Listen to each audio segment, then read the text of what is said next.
તમે જાણો છો કે આપણો ગુજરાતી તો બીજા ગુજરાતીને જો મદદ ન કરે અને તે પણ આપણા ગુજરાત કે દેશ બહાર, એ શક્ય જ નથી.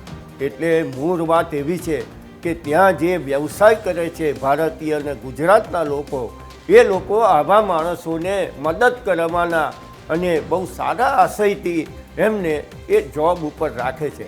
આવા લોકો મોટે ભાગે એ લોકો કોફી શોપ અથવા સેન્ડવિચ શોપ અથવા તો કોઈ મોટેલ, જે અહીંયા આપણે હોટલ કહીએ છીએ, અમારા અમેરિકામાં એને મોટેલ કહે છે.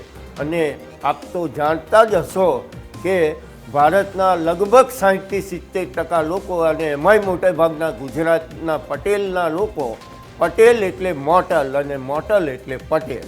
એટલે આ લોકો એ ત્યાં પણ મજૂરી કરે છે, રૂમોનો સાફ કરવા, બાથરૂમ, સંડાસ, રૂમો ક્લીન કરવા, સફાઈનું કામ કરવું, આવા નાના મોટા કાર્ય કરી અને તે ત્યાં રોજગારી ઊભી કરે છે.